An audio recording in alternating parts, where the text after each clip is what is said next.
ओम नमो भगवते वासुदेवाय। एकादशी तिथि भगवान श्री हरि विष्णु को परम प्रिय है।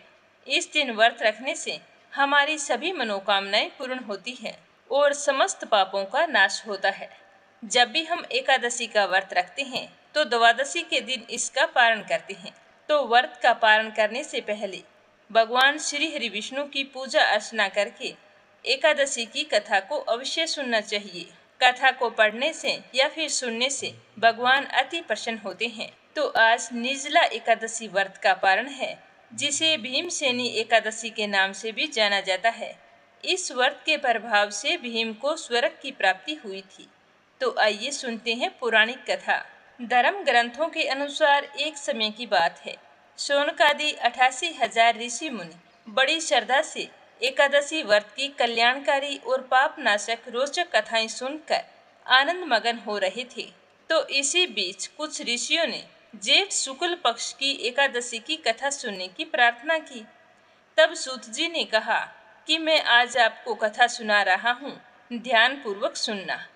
एक बार भीम व्यास जी से कहने लगे कि हे पितामह, भ्राता युधिष्ठिर, माता कुंती, द्रौपदी, अर्जुन, नकुल और सहदेव सारे के सारे एकादशी का व्रत करते हैं और मुझसे भी कहते हैं कि तुम भी एकादशी का व्रत किया करो। परंतु महाराज, मैं तो उनसे कहता हूँ कि भाई, मैं भगवान की शक्ति पूजा तो कर सकता हूँ, दान भी दे सकता हूँ, परंतु मैं भोजन के बिना नहीं रह सकता। तो भीम की बात सुनकर व्यास जी कहने लगे कि हे भीम, यदि तुम नरक को बुरा और स्वर्ग को अच्छा समझते हो तो प्रति मास की दोनों एकादशियों को अन्न मत खाया करो। तो भीम कहने लगे कि हे पितामह, मैं तो पहले ही कह चुका हूँ कि मैं भूख सहन नहीं कर सकता। यदि वर्ष भर में कोई एक ही व्रत रखना हो तो मैं कोशिश करके उस व्रत को पूरे नियमानुसार रख सकता हूँ, क्योंकि अन्न मेरे शरीर की कमजोरी है और उसके बिना मैं नहीं रह सकता। इसीलिए पूरा उपवास तो क्या, एक समय भी बिना भोजन के नहीं रह सकता।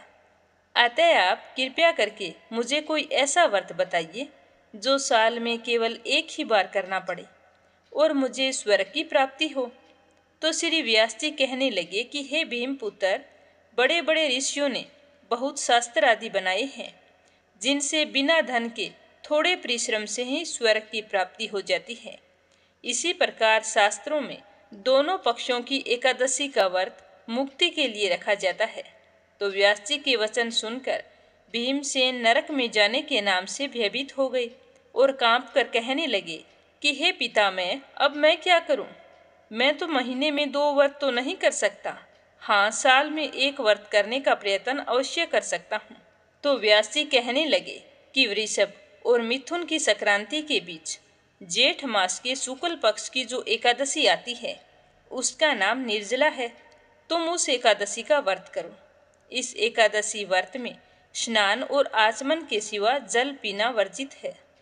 आचमन में 6 मासे से अधिक जल नहीं होना चाहिए, अन्यथा वह भी मद्यपान के समान हो जाता है। इस दिन भोजन नहीं करना चाहिए, क्योंकि भोजन करने से व्रत नष्ट हो जाता है और मनुष्य पाप का भागी बनता है, क्योंकि इस दिन अन्न के अंदर पाप विराजमान रहता है। इसीलिए निर्जला एकादशी को सूर्योदय से लेकर द्वादशी के सूर्योदय तक अन्न और जल दोनों ही ग्रहण नहीं करने चाहिए।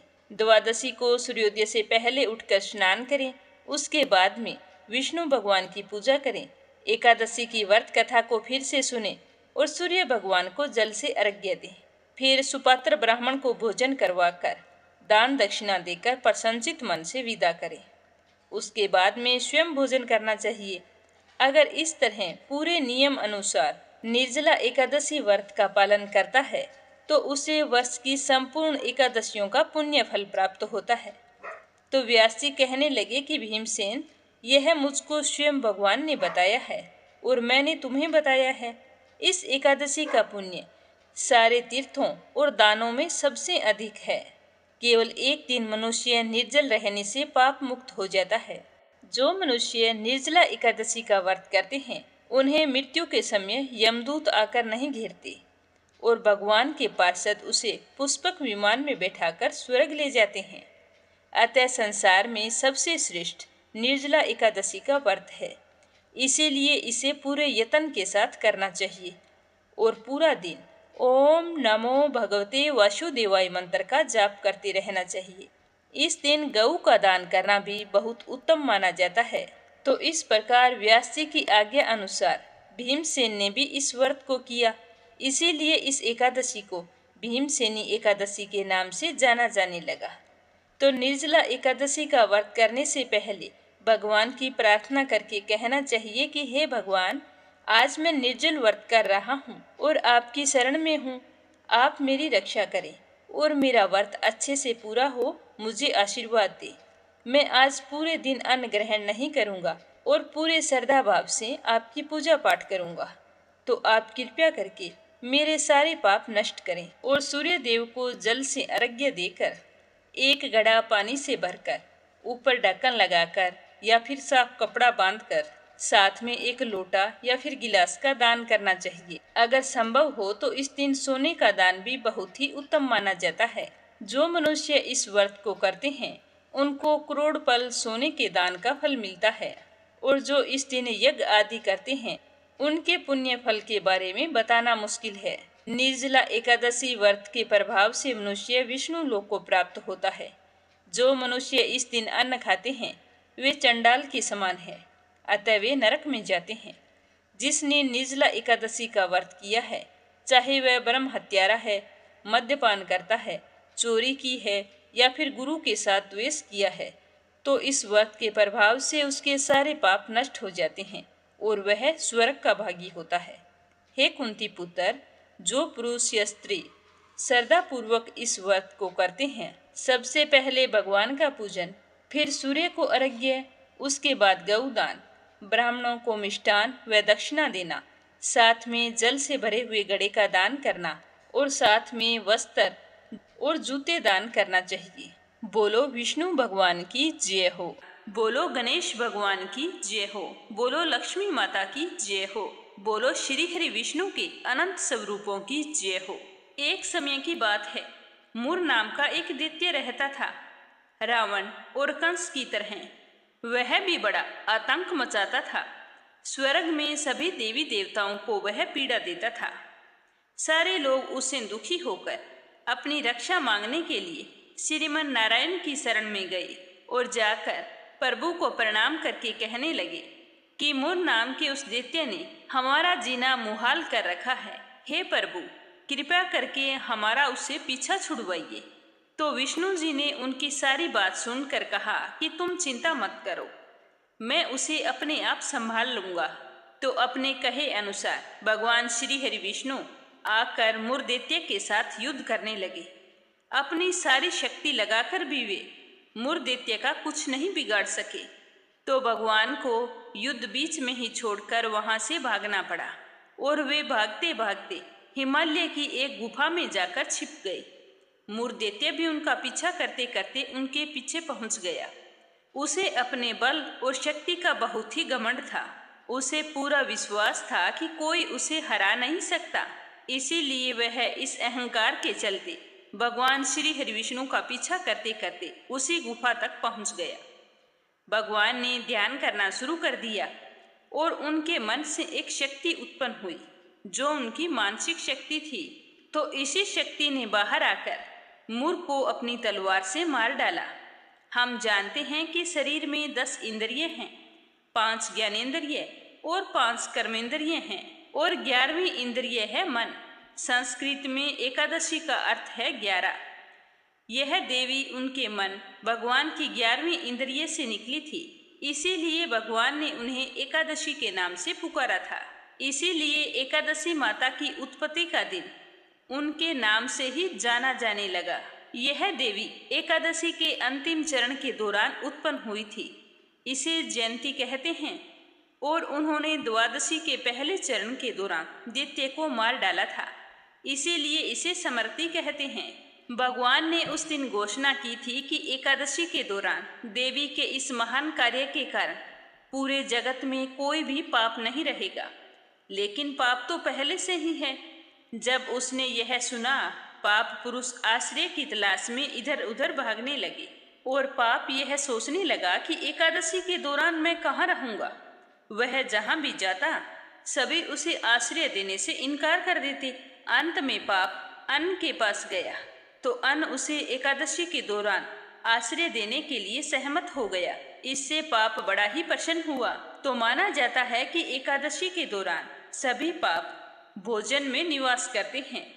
जो कोई एकादशी के दौरान भोजन करता है तो ये पाप उस व्यक्ति के शरीर में प्रवेश कर जाता है और रोग, समस्या, हानि, परेशानी आदि उसके शरीर में उत्पन्न हो जाते हैं।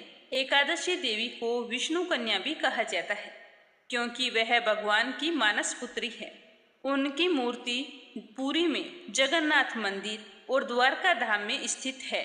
और भगवान श्री हरि विष्णु ने धर्म की रक्षा के लिए जितने भी अवतार लिए वे सारे के सारे एकादशी के दिन ही लिए हुए हैं। इसीलिए यह दिन और भी पवित्र माना जाता है। अब मैं आपको राजा धर्मकीर्ति की कथा सुनाती हूँ। पूरे श्रद्धा भाव से इस कथा को सुनना और कमेंट बॉक्स में व्यास माता का जयकारा जरूर लगाना। गालव मुनि का बदरशील नाम का एक पुत्र था।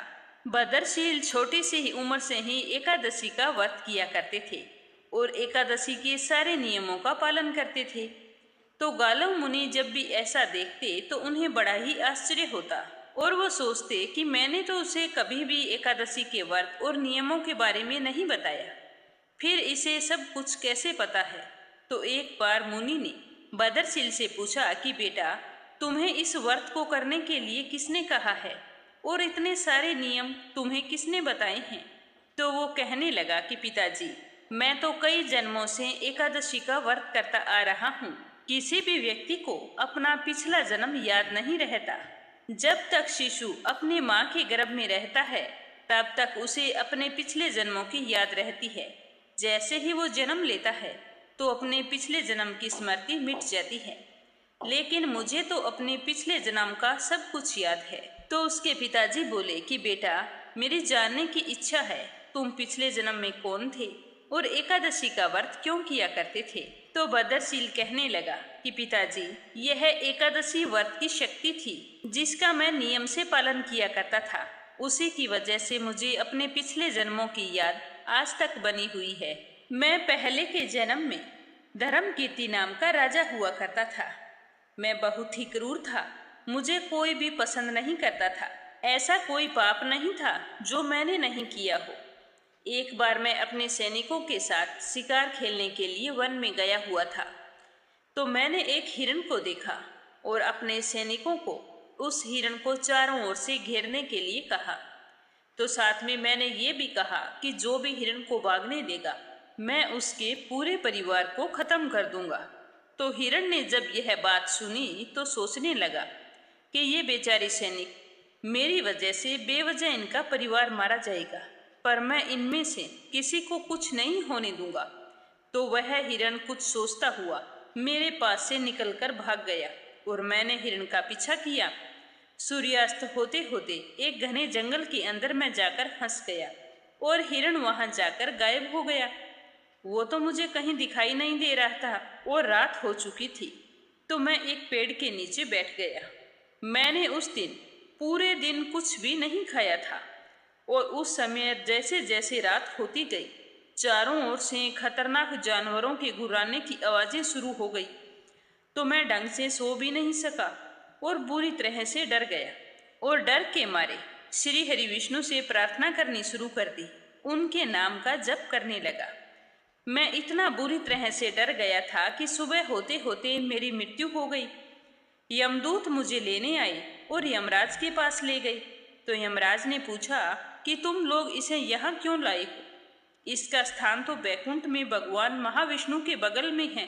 तो यमदूत कहने लगे कि राजन, यह तो महापापी है, ऐसा कोई पाप नहीं है जो इसने ना किया हो, तो इसे विष्णु जी के बगल में स्थान कैसे मिल सकता है। तो यमराज कहने लगे कि इसके सारे पाप नष्ट हो गए हैं, अब ये एकदम से पवित्र हैं। जिस दिन इसकी मृत्यु हुई उस दिन एकादशी थी। इसने एकादशी के पूरे दिन उपवास किया और रात्रि में जागते हुए श्री हरि विष्णु का स्मरण किया। तो ऐसा करने से इसके सारे पाप दूर हो गए और ये पवित्र हो गया है। तो ऐसा कहकर यमराज ने स्वयं एक स्वर्ण रथ को बुलाया और उसमें मुझे बैठाकर पैकुंक को भेज दिया। जब लोगों को इसके बारे में पृथ्वी पर पता चला तो वे सारे के सारे लोग एकादशी का पूरे विधि विधान से पालन करने लगे और व्रत रखने लगे। तभी से मैं हर जन्म में एकादशी के व्रत पूरे श्रद्धा भाव से नियमों का पालन करते हुए करता हूँ और मुझे अपने पिछले जन्मों की याद है।